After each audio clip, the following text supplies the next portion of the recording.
Hola, vamos a la parte 2 del tema que estamos tratando, que iniciamos de las diferencias que hay entre la doctrina católica y evangélica o protestante. Nos quedamos en la vez anterior con algo que cogemos el relevo para seguir ahora en esa trayectoria o con esa línea, ¿verdad?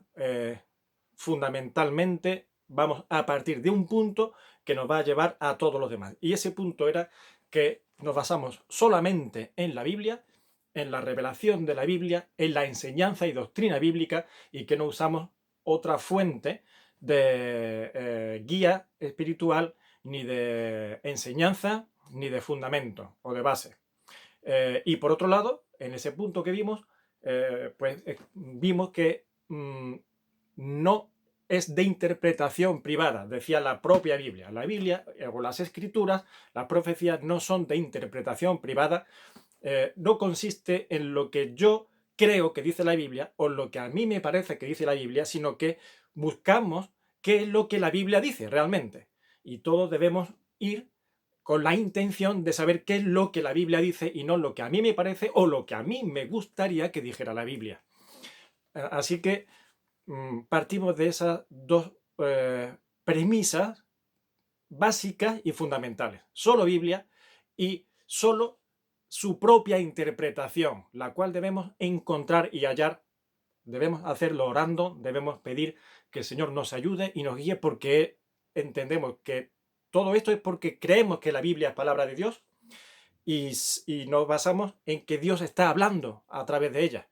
Así que, como tal, podemos orar y pedir al Señor que nos ayude a entenderla, que nos ayude a oír su voz en ella y a conocer su voluntad en ella. Así que, a raíz de ahí, cogemos el relevo, por tanto, y vamos para adelante. Siguiente punto, por tanto, decimos que entonces solo Biblia, punto 1, solo su propia interpretación que ella misma da, punto 2, y ahora punto 3. Solo hay un Dios y un mediador entre Dios y los hombres. No hay otros dioses. Solo hay un Dios vivo y verdadero. Vamos a los primeros libros de la Biblia. El Pentateuco se llama así porque son 5 libros, 5, Pentateuco, escritos por Moisés. Y en el segundo libro de esos 5, el capítulo 20, nos encontramos los famosos 10 mandamientos. Eso de los 10 mandamientos es muy conocido en la religión cristiana, ¿verdad? Vale. Pues en la fe del creyente, los 10 mandamientos tienen su papel, por supuesto, importante y fundamental. ¿Y cuál es el primer mandamiento? Mirad cómo empieza. Y habló Dios todas estas palabras, diciendo: yo soy Jehová tu Dios, que te saqué de la tierra de Egipto, de casa de servidumbre. No olvidéis que los 10 mandamientos son dados por Moisés para Israel. Es decir, de parte de Dios, Moisés lo recibe y lo da a Israel, el pueblo de Dios. El pueblo que Dios toma para sí, ¿de acuerdo? Para enseñar al mundo, para iluminar al mundo, ¿vale? No la luz de Israel, sino la luz de Dios, que usa a Israel como linterna para iluminar al mundo. Y entonces Dios le da sus leyes y le dice a Israel: vais a andar conforme a estas leyes y a estos mandamientos. Y así verán las naciones y los pueblos cómo soy yo y cómo quiero que seáis vosotros, los hombres. Vale. Yo soy Jehová tu Dios, que te saqué de la tierra de Egipto, de casa de servidumbre. No tendrás dioses ajenos delante de mí. No te harás imagen ni ninguna semejanza de lo que está arriba en el cielo, ni abajo en la tierra, ni en las aguas debajo de la tierra. No te inclinarás a ellas, ni las honrarás, porque yo soy Jehová tu Dios, fuerte, celoso, que visito la maldad de los padres sobre los hijos hasta la tercera y cuarta generación de los que me aborrecen. Y hago misericordia a millares a los que me aman y guardan mis mandamientos. Ahora, quiero una nota solamente. Habéis escuchado que he dicho Jehová. La palabra Jehová es la traducción que se da en la Biblia, traducida por Casiodoro de Reina y Cipriano de Valera, que son de los que hacen en la versión que yo utilizo. En una ocasión hablé del tema de las versiones, ¿vale? Lo podéis ver en el vídeo del arrebatamiento, creo que es, o en el primer vídeo de esta primera parte, ya no lo recuerdo bien, pero una cosa son escribir Biblias distintas, otra cosa es escribir distintas versiones, que es muy buena las distintas versiones para entender o para ver las distintas formas de traducción de las mismas palabras que nos pueden enriquecer los conceptos. Otra cosa es escribir una Biblia distinta, un contenido distinto. Bien, bien. En la Biblia católica, que es como la evangélica, es la misma, solo que distintas versiones, se usa la palabra Yahvé. Nosotros utilizamos la palabra Jehová. Eso no influye y no afecta. Es lo mismo. Jehová que Yahvé es el mismo ser. Es Elohim, el yo, el ser, el eterno, el Dios, el primero y el último. Así que vamos a utilizar la palabra Jehová. No tengo nada que ver, no tenemos nada que ver con testigos de Jehová. Ellos sí utilizan otra Biblia, aunque usen el nombre de Jehová, aunque usen el nombre de cristianismo, pero no somos testigos de Jehová ni tenemos nada que ver con esa doctrina. Ahora, por tanto, yo soy Jehová tu Dios, que te saqué de la tierra de Egipto. No tendrás dioses ajenos delante de mí, ni te harás imágenes, ni te inclinarás a ellas, ni las adorarás, etcétera, etcétera. Así que solo está Dios, el Dios de Israel. La enseñanza católica romana pone en el primero de los mandamientos, en el orden de los 10 mandamientos, el de no amarás, el de amarás al Señor tu Dios con todo tu corazón, con toda tu alma, con toda tu fuerza, etcétera, etcétera, y a tu prójimo como a ti mismo. Bueno, eso se basa en un pasaje del Evangelio donde Jesucristo está hablando un asunto muy importante con sus discípulos. Ese no es el primer mandamiento de la ley de Moisés. El primer mandamiento de la ley de Moisés es el que hemos leído, ¿vale? No tendrás dioses ajenos delante de mí y no te harás imagen ni ninguna semejanza, etcétera, etcétera. Lo hemos leído. Éxodo 20, versículos del 1 al 6. ¿De acuerdo? Ahora, el asunto es que en el Evangelio, en Marcos capítulo 8 al 28, encontramos un suceso muy interesante. Le preguntan a Jesús acerca de los mandamientos. Mirad, perdón, me había equivocado al apuntar la cita. La cita es Marcos 12, 28 al 32. Mirad lo que ocurre. Acercándose uno de los escribas que los había oído disputar y sabía que les había respondido bien, el Señor había respondido muy bien a una tentación, en una pregunta que le habían hecho. Le preguntó, ¿cuál es el primer mandamiento de todos? Jesús le respondió, el primer mandamiento de todos es, oye Israel, el Señor nuestro Dios, el Señor uno es. Y amarás al Señor tu Dios con todo tu corazón y con toda tu alma y con toda tu mente y con todas tus fuerzas. Este es el principal mandamiento. Y el segundo es semejante, amarás a tu prójimo como a ti mismo. No hay otro mandamiento mayor que estos. Entonces el escriba le dijo, bien, maestro, ¿verdad? Has dicho que uno es Dios y no hay otro fuera de él. Le interesa mucho al escriba ese asunto porque eran monoteístas fundamentales e inamovibles de ellos. Mirad, Israel había hecho muchos ídolos. ¿Veis cómo fue sacado de Egipto por mano de Dios y Dios se muestra con poder, con gloria, con potencia, con grandes milagros ante ellos? Bueno, pues como dije una vez, si yo viera a Dios aquí, creería. Mentira. Israel, si no quieres creer, no crees, aunque veas los milagros más grandes. Israel vio la gloria de Dios funcionando, actuando en el mundo directamente y al final fue idólatra. Se le atrajeron otras naciones, se fueron detrás de otros ídolos. Le gustaba cómo los grandes imperios que le rodeaban tenían sus ídolos y sus prácticas religiosas que decían, esto mola mucho, esto está muy bien. Vamos a hacer como ellos, vamos a hacer también una gran estatua, vamos a hacer también una especie de santuario así, vamos a hacer unos ritos como los de ellos. Y llegaron incluso a matar a fuego, echar al fuego a hijos recién nacidos como sacrificio. A eso se llega cuando el corazón del hombre está bajo el pecado y bajo la obcecación de la oscuridad de la enemistad con Dios. Aunque tengas la grandeza de Dios delante tuya manifiesta, eres capaz de, y somos capaces de renunciar a ella y de rechazarla, cuando no hay voluntad de someterse a Dios y amarle sobre todas las cosas. Ahora, mirad, volvemos al asunto. Eso que le ocurrió a Israel de tanto pecado idólatra, que fue lo que acabó con los juicios y los castigos que ha sufrido Israel en la historia pasada, pues fue una lección tremenda para ellos. De modo que cuando Israel, o en lo que quedó de Israel, que fue sobre todo la mayoría, o la mayor parte, la tribu de Judá, vuelve del cautiverio de Babilonia, donde estuvieron allí 70 años, y vuelve a su tierra, y vuelven a edificar el templo, y vuelven a estar allí como nación en su tierra, en Israel, la lección la habían aprendido, pero habían sufrido tanto que la aprendieron, pero bien aprendida. No hay otros dioses. Los ídolos de otras naciones son ídolos. Son de barro, de piedra, de madera, de oro o lo que sea. Pero ni ven, ni oyen, ni hablan, ni son dioses, ni son nada. Solamente el Dios vivo y verdadero, el yo soy, que se presentó así a Moisés, yo soy el que soy, no hay otro fuera de mí, el eterno, que no tiene principio ni fin. Yo soy Dios y no hay fuera de mí. Ahora, ¿sabéis por qué el fariseo dice esto y le interesa mucho? Porque estaban muy atentos a cómo Jesús estaba dando demostración y perdón, y se mostraba a sí mismo como el Hijo de Dios, lo cual quería decir que era Dios mismo en la tierra.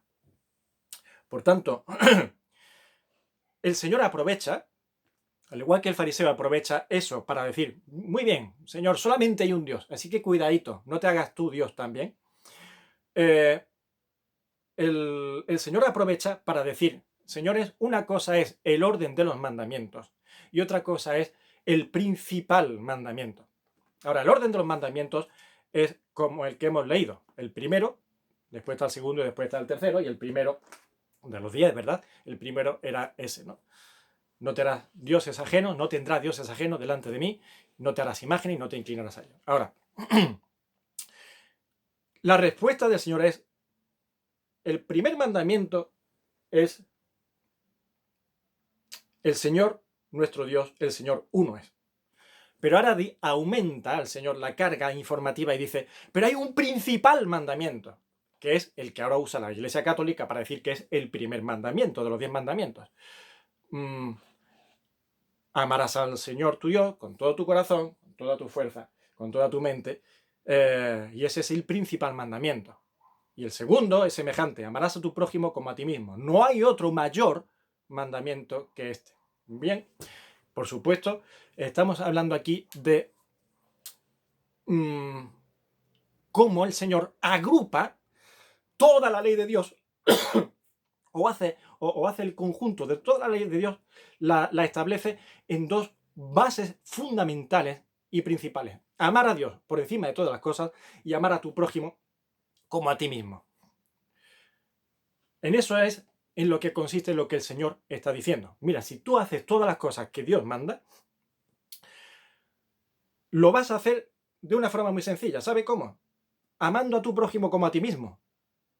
Vas a hacer todas las cosas que Dios manda con respecto al prójimo. Si, no quieres que te mientan, tú no mentirás. No quieres que te agredan, tú no vas a agredir. No quieres que haya infidelidad con tu mujer, pues tú tampoco seas infiel, etcétera, etcétera. Lo que no quieres que hagan contigo, no lo hagas con los demás. Y lo que quieres que hagan contigo, hazlo con los demás. Eso es amar al prójimo como a ti mismo. Y amar a Dios sobre todas las cosas. Pase lo que pase, ten a Dios siempre por encima de tu vida y obedécele siempre a Él y sométete siempre a Él por encima de todo. El cual no es muy malo, ¿no? Porque si nos enseña esa verdad tan maravillosa de amar al prójimo como a uno mismo, creo que Dios tiene cosas muy buenas para nosotros. Así que, por lo tanto, no consiste en que todos los mandamientos no hayan de cumplirse. Al contrario, todos son importantes. Todos deben cumplirse de igual manera, independientemente del orden. No hay que cumplir más el primero que el tercero o el cuarto que el séptimo. Por tanto, lo principal es que todos sean cumplidos y no unos muy cumplidos y otros poco cumplidos. Así que todo se resume en amarás a Dios sobre todas las cosas y a tu prójimo como a ti mismo. Así que el Señor no está hablando de una importancia ordinal, sino de una importancia respecto al alcance, ¿eh? El Señor en Mateo, el pasaje paralelo, la misma historia contada en Mateo dice lo siguiente, capítulo 22, versículos 34 al 40. Entonces los fariseos, oyendo que había hecho callar a los saduceos, se juntaron a una. Y uno de ellos, intérprete de la ley, preguntó para tentarle. ¿Veis? Aquí hay ahora una competencia entre dos sectas, los saduceos y los fariseos. Y las dos estaban enfrentadas. Los saduceos creían que no había otra vida más allá, que no había resurrección y que era una religión muy terrenal y muy material, ¿no? Judía también. Y dentro de los judíos estaban los fariseos que sí creían en la vida más allá, en la resurrección, y entonces entre ellos se enfrentaban con esos temas. Dice aquí que cuando vieron cómo Jesús cerró la boca a los saduceos ante una tentación, una pregunta que le estaban tentando a ver si le pillaban, y cómo los dejó callados con su contestación, era acerca de la resurrección precisamente. Entonces los fariseos ahora van a Jesús y dicen, a ver cómo nos responde este hombre. Y uno de ellos, intérprete de la ley, preguntó para tentarle, Maestro, ¿cuál es el gran mandamiento en la ley? Jesús le dijo, amarás al Señor tu Dios con todo tu corazón y con toda tu alma y con toda tu mente. Este es el primero y grande mandamiento. Y el segundo es semejante, amarás a tu prójimo como a ti mismo. De estos dos mandamientos depende toda la ley y los profetas. ¿Lo veis? De toda la ley y los profetas, todo lo que se enseña de parte de Dios se resume en esos dos grandes mandamientos principales. Así que ahí está el asunto. El alcance es que engloba toda la voluntad de Dios. Ahí es donde el Señor está enfocando el asunto, no en el orden. ¿Cuál es el primero? ¿Cuál es el segundo? ¿Cuál es el tercero? Pues yo he cumplido los 3 primeros, pues yo cumplo los 7 primeros, pues yo cumplo 9 de 10.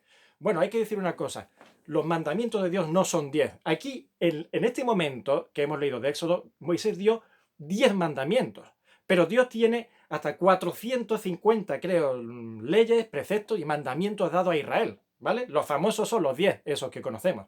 Ahora, Dios quiere el cumplimiento de todos sus mandamientos y para eso lo da. No da un mandamiento para que no sea cumplido, da un mandamiento para que sea cumplido. Así que él no dice, bueno, ha cumplido la mayoría, me gusta. No, hay que cumplir todos. Entonces, todo se resume y todo se engloba en dos sencillas enseñanzas o advertencias, consejos, como queráis llamarle. Amar al Señor tu Dios con todo tu corazón, con toda tu alma y con toda tu fuerza, y a tu prójimo como a ti mismo. Así que solamente, y todo esto viene del contexto de que no hay Dios fuera de mí. Ahora, ¿por qué esto es interesante e importante? Porque la Iglesia Católica le interesa colocar, primero, quitar ese primer mandamiento de Éxodo 20, capítulo 20, versículos 2, 3 en adelante. Porque la Iglesia Católica efectivamente predica o enseña que solamente hay un Dios también. Pero también enseña a adorar a más que a Dios. A Virgen, a santos, y eso el Señor no lo contempla. No lo enseña en la palabra. Solo ante Dios te adorarás y solamente a Él servirás. Y no te harás imagen, y está escrito, lo hemos leído, no te harás imagen de lo que hay en el cielo, ni en la tierra, ni debajo de la tierra. No te inclinarás a ella, no la adorarás. Y la Iglesia Católica hace imágenes de muchas cosas, y sobre todo de las del cielo. Son representación, es que a mí me ayuda a pensar, a creer. No, pues lo que te ayuda a pensar y a creer es la obediencia. Y Dios te dice que no te hagas imagen ni de lo que hay en el cielo, ni en la tierra, ni debajo de la tierra. Eso está escrito en el mandamiento de Dios, en la ley de Moisés. Y eso es lo que creemos y seguimos. Así que solamente un Dios, pero ni imágenes, ni otras divinidades, no hay una diosa, ni una reina en el cielo, ni un semidios, ni un semirrey. Solamente Dios, el cual no quiere imágenes de Él, ni de ninguna otra cosa, y solamente a Él se le adora y no permite adoración a ningún otro. Yo, y no hay otro fuera de mí, y no compartiré mi gloria con nadie, llega a decir en un lugar de la profecía. Voy a buscarla y os lo voy a decir. Romanos, la epístola que el apóstol Pablo escribe a los romanos en el capítulo 13, versículos 8 y 9, el apóstol Pablo insiste e incide en ello. Y es importante todas las referencias que encontramos para que veáis cómo la Biblia, a lo largo de sus distintos momentos de la historia, de las distintas personas que influyen en ella y acontecimientos, todo coincide. Mirad cómo el apóstol Pablo dice en el capítulo 13, versículos 8 al 9. No debáis a nadie nada, sino el amaros unos a otros. Debéis eso, el amaros unos a otros. Qué bonita deuda, ¿verdad? Porque el que ama al prójimo ha cumplido la ley. Porque no adulterarás, no matarás, no hurtarás, no dirás falso testimonio, no codiciarás. Y cualquier otro mandamiento, en esta sentencia se resume: amarás a tu prójimo como a ti mismo. Y el amor no hace mal al prójimo, así que el cumplimiento de la ley es el amor. ¿Os dais cuenta? El resumen de la ley es el cumplimiento total de la ley, es el amor. Y se resume amando al prójimo como a ti mismo. Ahora vamos a otros pasajes, entonces, donde vamos a ver lo siguiente respecto a Dios. Isaías, profeta Isaías, capítulo 43, 11. Mirad qué sentencia del Señor. Dice: yo Jehová, Yahvé, Elohim, y fuera de mí no hay quien salve. ¿Ok? Yo Jehová, y fuera de mí no hay quien salve. En el capítulo 42, versículo 8, dice: yo Jehová, este es mi nombre, y a otro no daré mi gloria ni mi alabanza a esculturas.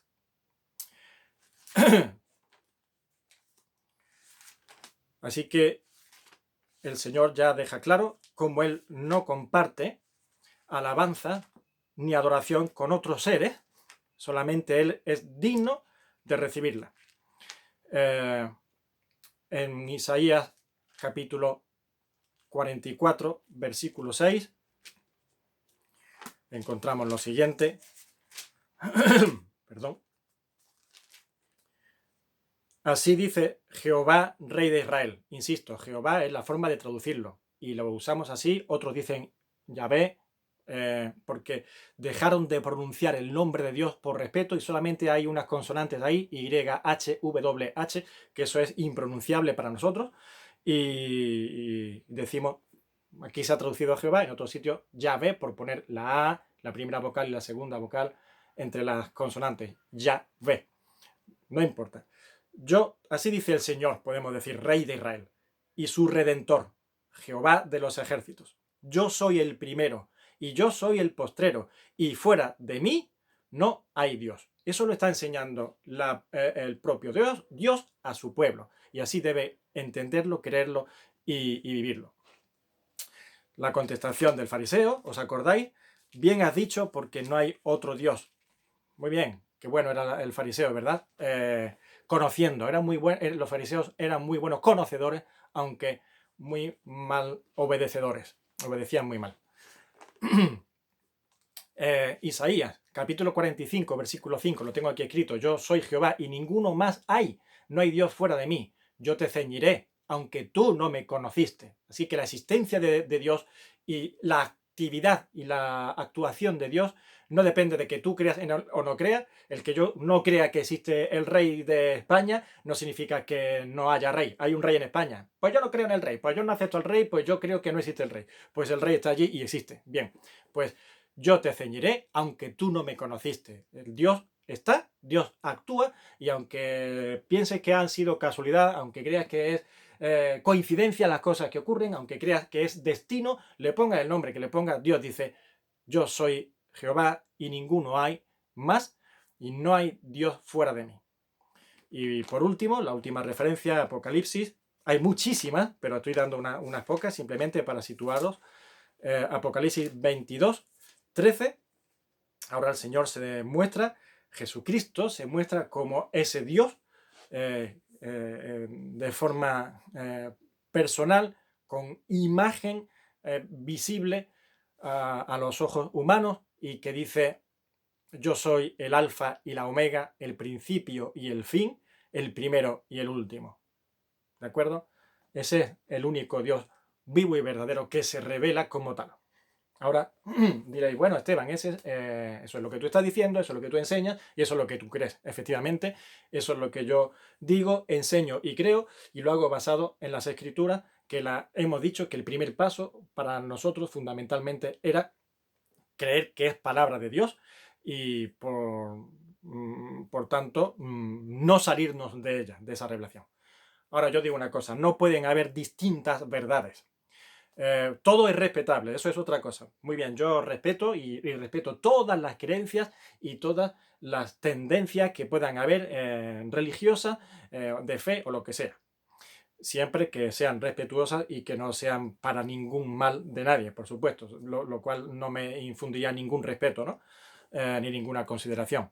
Y dentro del cristianismo y dentro del protestantismo se han hecho barbaridades en nombre de Dios, lo cual no me merece ningún respeto en absoluto. Solamente me merece respeto a aquello que pueda causar o propiciar algún bien o beneficio. Respeto. Ahora, en cuanto a creer, creo solamente en el Dios que se revela en la Biblia y así en su palabra, ¿no? Entonces, para mí no pueden haber 10 verdades. No pueden haber 10 realidades distintas. Hay una verdad y una realidad. Y si hubiesen 10, pues no lo serían, no sería verdad. Y la contradicción entre ellas para mí es la demostración de que no es verdad. Y las contradicciones son las bases en un juicio donde te demuestra que alguien está mintiendo o que alguien no está diciendo la verdad. Te estás contradiciendo. No puedes estar comprando en el Carrefour y a la vez en el trabajo, la oficina, trabajando. Así que es mentira. Tú a esa hora no estabas en los dos lados. O estabas en uno o estabas en otro. Así que no puede haber un Dios que dice que es el creador de los cielos y de la tierra y después que haya otro ente que es pura energía y que está por ahí flotando y que las cosas empezaron por azar. O hay un Dios que creó los cielos y la tierra, o hay un azar del cual surgen las cosas espontáneamente y hay un ente, una energía por ahí que conducen el karma y el no sé qué. No entiendo mucho de esas cosas, pero sé que hay distintas tendencias, ¿verdad? Bueno, pues una tiene que ser la verdad, sobre todo cuando se contradicen. Por tanto, ahora, existiendo solo un Dios y entendiendo que ese Dios no es un Dios de bolsillo, que no se ha revelado como un Dios que puede mucho o que tiene mucho poder. No, el Dios omnipotente, que todo lo puede, que no es que sea muy grande, no, es que es infinito, que no es que sea como el universo, no, es que el universo cabría en la palma de su mano y mucho menos. Es que es eterno, es que trasciende al tiempo, al espacio y a la mente humana. Entendiendo que ese es el Dios que existe y que se revela, tenemos que llegar al siguiente paso. El hombre que se encuentra separado de Dios, el cual es su creador, pero se encuentra evidentemente, y lo vemos cada día, separado de ese Dios, necesita una conexión, entre comillas lo digo, ¿vale? Un nexo, un lazo que le una con ese ser eterno y altísimo al cual no puede llegar, pero ni siquiera por imaginación. El hombre no sería capaz de imaginar a Dios. Si no es porque Dios se ha revelado y se ha mostrado y ha dicho, mira lo que soy, quién soy y cómo soy, no podríamos ni imaginarlo. Así que es necesaria esa conexión o ese lazo que nos lleve y que actúe como mediador, porque hay muchas cosas que mediar en esa conexión. No se trata solamente de que el hombre se acerque a Dios. No se trata solamente de que pueda, de poder hacerlo y cumplir, perdón, no se trata de que llegue a ocurrir, sino de que pueda llegar a ocurrir, ¿vale? Tiene que poder acercarse a ese Dios y cumplir con las condiciones necesarias para acercarse a Dios. ¿Por qué? Pues porque estamos viendo que Dios no es algo que se alcanza con un cohete. Ni siquiera el planeta más cercano podemos alcanzarlo ahora mismo con un cohete. Hemos mandado sondas hace años, ¿verdad? Y el telescopio este Hubble, que lleva no sé cuántos millones de kilómetros andando por el espacio. Bueno, pues ni mota de polvo en todo el universo es esa distancia, y sabemos que es en la inmensidad del espacio, es ridículo lo que está haciendo el Hubble, por muchos miles de millones de kilómetros que lleve viajando. Ahora, imaginaros que si no somos capaces ni de salir del sistema solar, ¿a dónde pensamos que podemos llegar a un Dios que trasciende el universo, el tiempo y la mente? Entonces, hay que poder estar en condiciones de llegar a él. Imaginad, pues si alcanzásemos la velocidad de la luz, llegaríamos a tal sitio. Bueno, pues tu cuerpo no cumple con las condiciones de alcanzar la velocidad de la luz. Y mirad que estamos hablando de cosas físicas. Aún en lo físico, no ya en lo espiritual, en lo físico, el cuerpo humano no está en condiciones de alcanzar la velocidad de la luz. La materia no está en condiciones. La materia, ya no solamente el cuerpo físico, sino la materia no se halla en condiciones de alcanzar la velocidad de la luz. Se desintegraría, no lo resiste. Pues por tanto, el ser humano no está en condiciones por sí mismo de acercarse a Dios por sí mismo.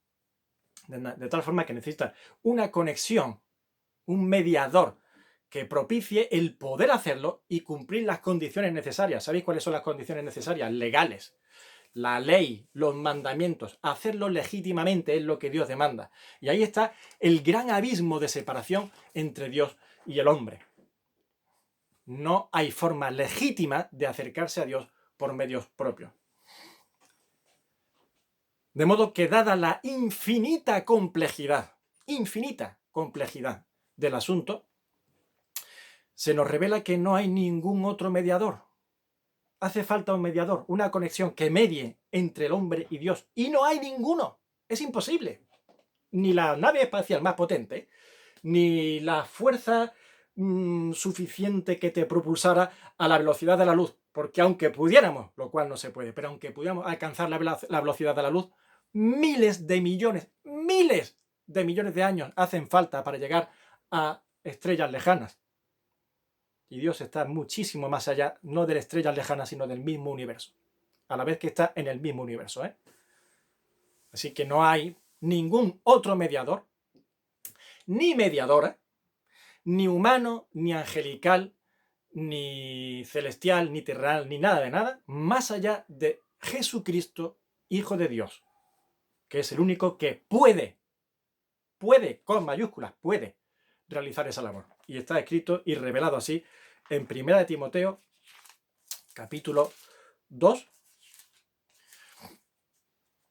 versículo 5. 1 Timoteo 2, 5. Porque hay un solo Dios y un solo mediador entre Dios y los hombres, Jesucristo hombre, el cual se dio a sí mismo en rescate por todos, de lo cual se dio testimonio a su debido tiempo. Así que hay solamente uno que es mediador entre Dios y los hombres, entre el único Dios y entre todos los hombres. ¿Por qué? Lo hemos dicho, porque solo Jesucristo cuenta en su ser con la naturaleza divina. No hemos dicho eso, hemos dicho que el alcance de Dios es imposible, alcanzar a Dios es imposible. Entonces, solamente alguien igual a Dios puede estar cerca de Dios, alcanzar a Dios o estar en Dios. Y solamente Jesucristo cuenta con esa condición y ese carácter y esa naturaleza. Jesucristo cuenta en su ser, Él es naturaleza divina, la misma, y que es imprescindible y necesaria para poder estar a la altura y a la cercanía de Dios. No hay potencia terrenal ni celestial suficientemente alta y sublime como para alcanzar la distancia de Dios, la grandeza de Dios, el llegar a estar junto a Dios, sino solo Él mismo. Pero ni en la tierra ni en el cielo no hay ángel capaz de llegar a tocar el trono de Dios, en el sentido de potencia, dignidad ni capacidad de hacerlo. De modo que si para unir al hombre y a Dios es necesario alcanzar los dos polos, es decir, estar en contacto con ambos, para yo poder enchufar un aparato necesito coger el enchufe y coger el cable del aparato y poder conectarlos. ¿De acuerdo? Pues, por tanto, es necesario ser igual a Dios, porque si no, no hay forma de enchufar al hombre con Dios, porque no puedo llegar a Dios. Ahora, Hebreos, fijaos lo que dice, es importantísimo. El escritor de una carta que se manda a los hebreos, ahora mirad lo que dice aquí el escritor de Hebreos, capítulo 2, versículos 17 y 18. Por lo cual, y está hablando de Jesucristo, ¿vale? Porque los judíos no creían, hemos dicho que los fariseos estaban tentando a Jesús con sus preguntas para demostrar que Jesús era un impostor, se estaba haciendo Dios y Dios nada más que hay uno y ese Dios está en el cielo y tú eres un blasfemo, ¿no? Tú estás diciendo, y los cristianos creéis que Dios, que Jesucristo es Dios, ¿no? Entonces, el escritor a los hebreos, a los creyentes hebreos, judíos, le está dando argumentos que demuestran que Jesucristo es Dios hecho hombre. Y dice, por lo cual, este Jesucristo debía ser en todo semejante a sus hermanos, a los hombres, ¿vale? Para venir a ser misericordioso y fiel sumo sacerdote en lo que Dios se refiere, para expiar los pecados del pueblo, pues en cuanto él mismo padeció siendo tentado, es poderoso para socorrer a los que son tentados. Esto es importantísimo. Es decir, hay alguien que viene a ayudarnos, pero también tiene que contar con las condiciones de poder ayudarnos. Yo no puedo ayudar a una hormiga a comer. ¿Por qué? Pues mira, a un pajarito todavía. Le puedo abrir el pico y le puedo meter con una jeringuilla en su sistema digestivo la comida. Y así lo salvo en un momento crítico el pobre pajarito. Pero a una hormiga no. Yo no estoy en condiciones, ni tengo la capacidad, ni la naturaleza que me permita dar de comer a una hormiga. O a una pulga, mucho menos. No lo puedo forzar. Ahora, Dios, Jesucristo es Dios y puede estar junto a Dios y alcanzar a Dios y estar en Dios porque es Dios mismo, hecho hombre. Pero tenía que ser hecho hombre. ¿Para qué? Para poder ayudar al hombre. Porque si es un ser tan extraordinariamente sublime, ¿cómo va a ayudar a alguien como nosotros? Si Él es espíritu, nosotros somos carne y hueso. Si Él está por encima de todo dolor, sufrimiento, padecimiento, circunstancia terrenal, ¿cómo va a poder ayudar a los que estamos en la carne, sometidos al dolor, al sufrimiento, a un montón de cosas que pertenecen a esta dimensión terrenal y humana? Pues por eso dice que debía ser en todo semejante a sus hermanos, a los congéneres, al ser humano, para venir a ser misericordioso y fiel. Así puede tener misericordia. Es que tú no entiendes, Dios, tú estás ahí en tu trono, en tu gloria. Si existes, tú estás en el cielo, muy bien, muy a gustito. Pero tú no me entiendes cuando yo estoy aquí sufriendo lo que le está pasando a mi hijo, a mi padre, a mí, a mi hermano o al mundo. No, perdona. Nunca podrá decir eso, porque Dios vino al mundo y se hizo hombre. Y puede ser misericordioso contigo y tener misericordia, entender tu situación personal, porque Él lo ha experimentado. Así puede ser sumo sacerdote, fiel sumo sacerdote. No un atrevido sumo sacerdote, sino un fiel sumo sacerdote que no ha venido a hacer las cosas a lo loco, sino sabiendo lo que hacía y cómo lo hacía. ¿Y qué es sumo sacerdote? El gran sacerdote, el gran puente de unión, de conexión. Eso hacían los sacerdotes, interceder. Ahora lo veremos. Pero entre tanto, mediar, hacer de conexión. Dice, pues en cuanto él mismo padeció, es poderoso para socorrer. Así que el Señor puede socorrernos porque antes padeció. Él sabe lo que es el dolor, el sufrimiento, el agotamiento, el calor, los latigazos, los guantazos, que le escupan en la cara, haber sido crucificado. Él entiende muchas cosas que nosotros podemos y hemos padecido. Y él lloró cuando vio a un amigo suyo muerto. Y él sanó a enfermos que estaban tristemente desconsolados. Así que eso es importantísimo.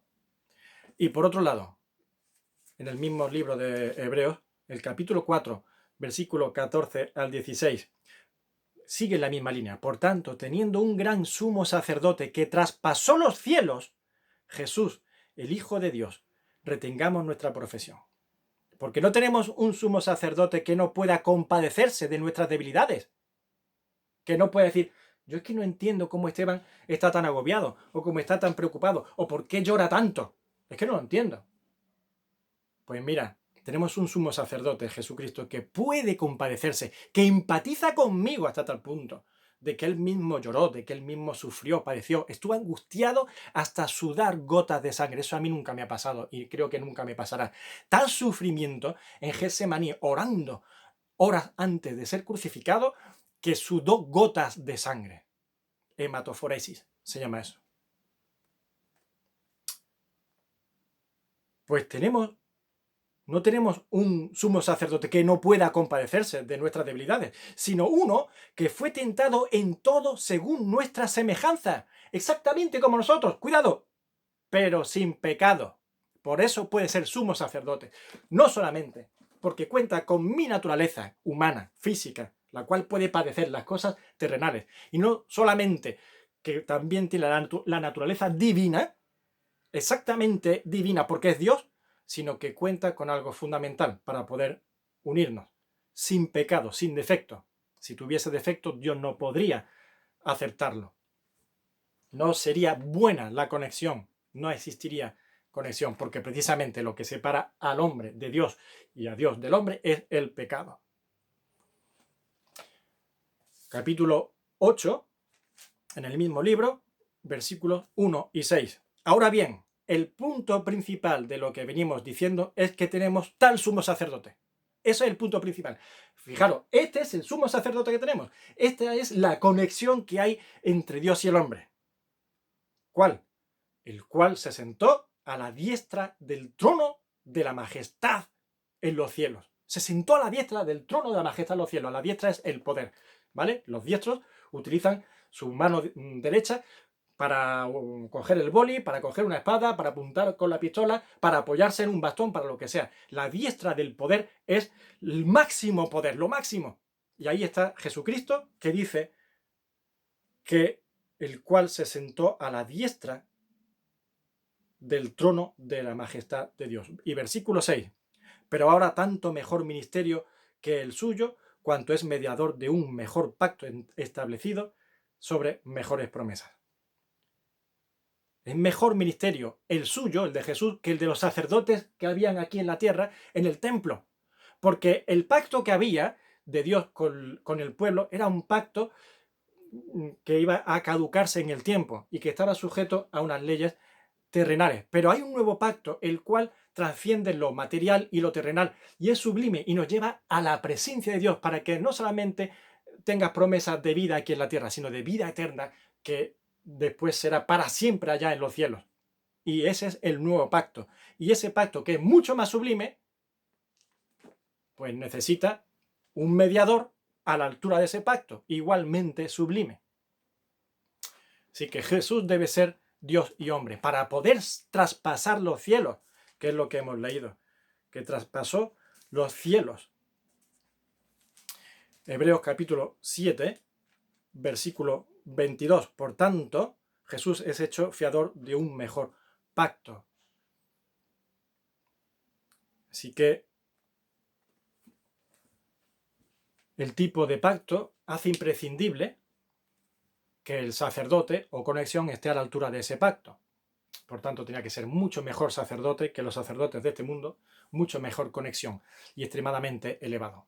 Mediador y fiador dice, por tanto, Jesús es hecho fiador de un mejor pacto y después mediador de un mejor pacto. Solamente hay un Dios y un solo mediador entre Dios y los hombres, como leímos al principio. Así que Jesús es Dios. Jesús no es un Dios. No es un Dios más pequeño, no es un Dios menor, que no puede alcanzar la misma persona de Dios, sino que es Dios y no es otro Dios. Mirad, cuando se encuentran una vez los judíos con Jesús nuevamente para tentarle, mirad lo que ocurre. Juan capítulo 5, versículo 18. Versículo 17. Y Jesús les respondió: mi Padre hasta ahora trabaja y yo trabajo. Por esto los judíos aún más procuraban matarle, porque no solo quebrantaba el día de reposo, porque hizo un milagro, sanó a un pobre enfermo en un sábado, que era día de reposo, sino que también decía que Dios era su propio Padre, haciéndose igual a Dios, no como un Dios, sino igual a Dios. Era lo que en el concepto judío, en el lenguaje judío, la enseñanza judía, ser hijo de Dios con mayúscula, porque nosotros podemos ser hijo de Dios, pero con minúscula. Pero como él lo dijo y conforme a la información que le estaba transmitiendo, los judíos lo entendieron muy bien. Tú estás diciendo que eres hijo de Dios, pero con mayúscula, que eres la misma naturaleza de Dios, que eres Dios mismo aquí en el mundo. Y eso no te lo toleramos. Tú eres un hombre cualquiera. Y eres un blasfemo porque te haces igual a Dios. Y por eso querían, dice, por eso los judíos aún más procuraban matarle. Así que Dios está obrando a través de Jesucristo, que es el mismo que viene al mundo para atraer y juntar y unir al hombre con él después de aquel día en el que el hombre se separó de él por el pecado. Y Filipenses, el apóstol Pablo escribe a los filipenses, los hermanos que se reunían en Filipo, capítulo 2.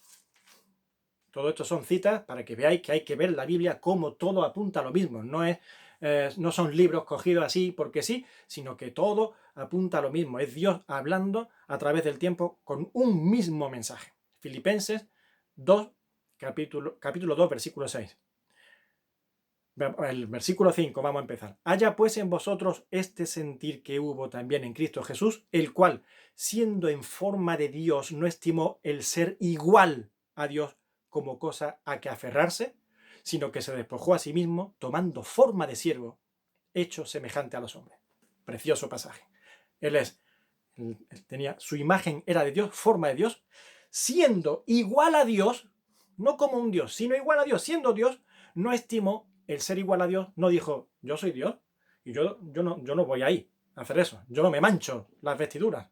Pues no, se quitó el traje real y siendo Dios mismo, sin traje real, y hablo ilustrativamente, se puso el mono de trabajo y vino y se ensució.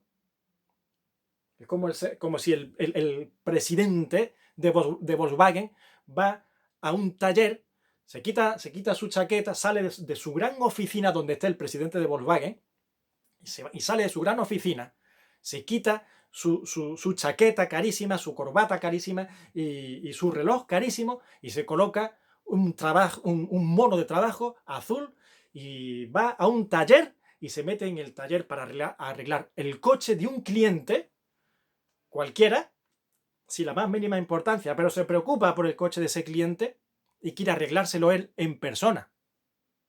Y se ensucia las manos, y se llena de grasa, y la cara, y se despeina, y suda, y se da un golpe en el codo, y se corta con un poquito de metal, y pasa horas. Y lo pasa muy mal arreglando el coche, al final lo arregla él mismo en persona, mugriento. ¿Entendéis? Que Dios, que Jesucristo, siendo el Verbo, Padre, Verbo y Espíritu Santo, siendo el Verbo la segunda persona de la Trinidad, siendo igual a Dios, no es, en forma de Dios, no estimó el ser igual a Dios, no puso por delante de decir que yo soy Dios, yo estoy aquí y que vaya otro a arreglar el problema del mundo. No. Siendo igual a Dios, no estimó el serlo como cosa a que aferrarse para quedarse ahí y no venir a por nosotros, sino que vino y se puso el mono de trabajo, se hizo siervo, siendo en forma de Dios, no estimó el ser igual a Dios como cosa a que aferrarse, sino que se despojó a sí mismo, tomando forma de siervo. Se quita la corona, se quita su ropaje real divino, sublime, y se pone el traje, el mono de trabajo, el de siervo, hecho semejante a los hombres, como tú y como yo, como uno cualquiera. Así vino, para poder representarte a ti y a mí delante del Padre. Y Hebreos, capítulo 1, versículo 3, dice, el cual, habla de Jesucristo nuevamente, el cual siendo el resplandor de su gloria y la imagen misma de su sustancia, el resplandor de la gloria del Padre y la imagen misma de su sustancia, si pudiéramos hablar de la sustancia de Dios divina, esa es Jesucristo también, siendo así. Y quien sustenta todas las cosas con la palabra de su poder, el que tiene poder sobre toda la creación con su sola palabra, está demostrando que es Dios, pues se sentó a la diestra de la majestad en las alturas. Se sentó a la diestra de la majestad de las alturas y traspasó, por tanto, los cielos, cosa que ningún hombre puede hacer. Así que volvemos al origen de este tema. Todo comenzó con que solo hay un Dios y ahora, por tanto, hay también un solo mediador entre Dios y los hombres. Y de esta forma comenzó esta parte. Nos basamos en la Biblia. La Biblia ahora nos enseña que solamente hay un Dios. Y hemos dicho que el Dios es de tal característica que no es un Dios de bolsillo, ni limitado, ni hecho a la imagen del hombre ni semejanza del hombre, sino más bien el hombre fue hecho a imagen y semejanza de Dios. Y por tanto hace falta una mediación a la altura de ese gran Dios y único y excelso Dios que existe. Así que ahora seguidamente el próximo capítulo o apartado será el asunto del intercesor y la intercesión. Espero que os haya gustado y que os tenga un poco atraídos todo esto y estéis animados a ver ese siguiente tema. Un fuerte abrazo a todos.